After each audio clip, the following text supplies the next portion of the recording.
I think he's a snake oil salesman, and I think people will see that. I think one of the things that we've lost, and this, having played people like Atticus Finch, and yes, Jim Comey, he stood for some things.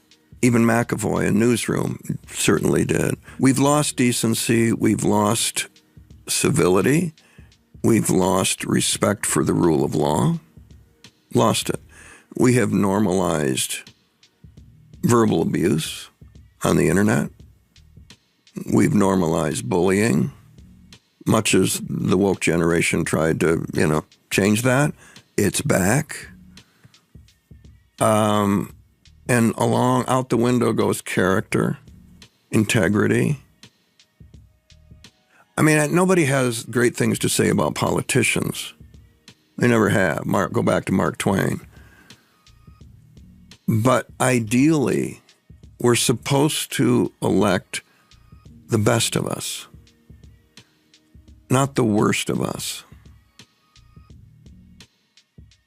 He's everything that's wrong with not just America, but with being a human being. Famed actor Jeff Daniels tore into Donald Trump and the MAGA mind on Nicolle Wallace's show, Good People. I just don't get the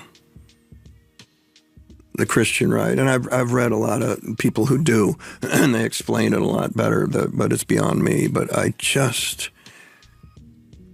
if Jesus came back, say 4 o'clock this afternoon, and he booked an appearance on your show, what do you think he'd say about how things are going? That's what I want to propose to some of the people who are so, hell-bent on what Trump is and what he represents and how I love the president. I'm going, have you seen the litany of stuff that he's done to people? I just think we're better than that, and I wish the Republican Party could get back to being better than they are now. I don't know. I suppose the question for Daniels is this. Are we better than this? Like, truly, are we better than this? Gorbachev, once Reagan and Gorbachev had a deal and the Berlin Wall came down, which was an added bonus to what he was over there to do, Gorbachev, I think, told him, you don't have an enemy in me anymore. Your enemy now is going to be within. We can learn from our past that history does repeat itself if we're not careful.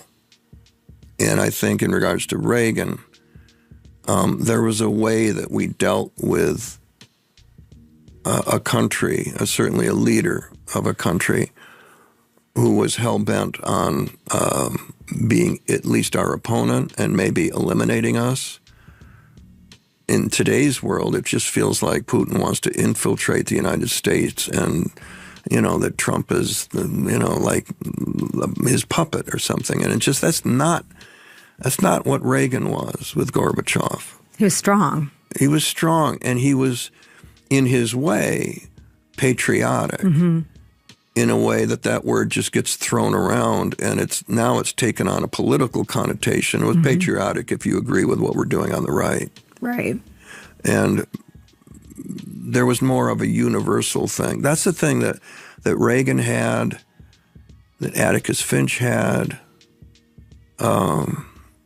They had respect for things that were bigger than them. They respected the rule of law. Daniels is right that Trump simply does not. He also did not hold back on Trump voters, telling Wallace, I hope you're losing tons of money. Those of you who thought this would be okay. My question is, what are you guys going to do about it? When Wallace said the tariffs are going to affect MAGA, Daniels would reply, I think at the end of the day, that's what's going to do it. Wait a minute, the grocery bill is what? $180 more? I can't get that car that we have to have unless I pay another $8,000. What? Who do I blame for that? Who do I see about that? One person. He also went through a certain senator from Kentucky and how they played the long game. When Mitch McConnell started stacking the courts 25 years ago, I said it on your show once, they can see it coming, and Mitch and company could see it coming. They were going to be the minority. So they just started, and then here we are. And now you got it. White House spokesman Kush Desai would reply as follows to this sentiment. Wow, another washed up, out of touch, left-wing Hollywood clown is wishing harm on everyday Americans because they disagree with his opinions. Unfortunately for Jeff, and fortunately for the American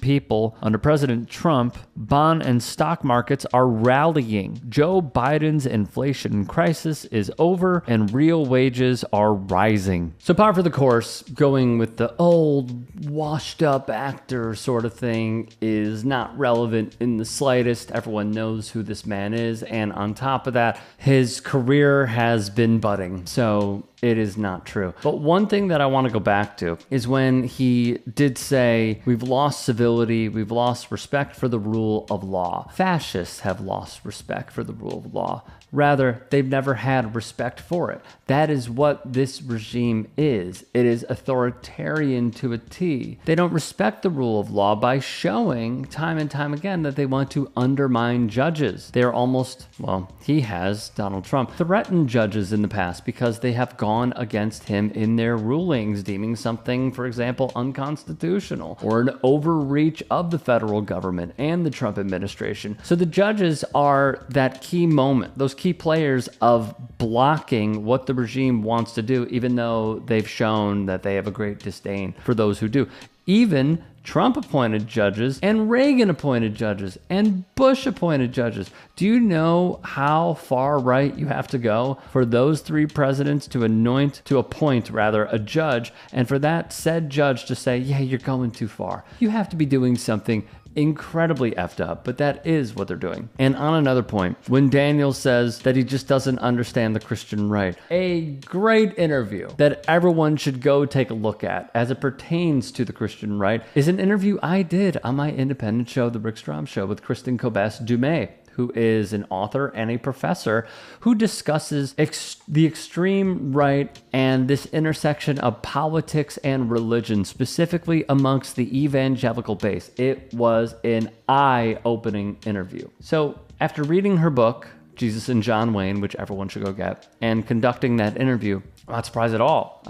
I actually think that it fits. It's the last puzzle piece to what they believe is going to eventually be the rapture, and so as I'm listening to this, I also don't think that it's just going to be them paying more, because they are so far down the MAGA pipeline and the MAGA rabbit hole that it will be blamed on anybody else than Donald Trump. And his audience will continue to eat it up. The only thing, and why all Dems and anyone who opposes Trumpism should cling to, is Epstein. He's running scared. They're about to have a recess for 6 weeks. Speaker Mike Johnson is about to do it because they don't want to release the files. They're attempting to buy time. I don't think it's people paying more at the pump. Because they've already been sold, well, in order for us to be better, we have to struggle a little bit. I've seen those interviews. I don't think that's it. I don't think it's what you pay at the grocery store. I think it's Epstein. And that's why no one should shut up about it.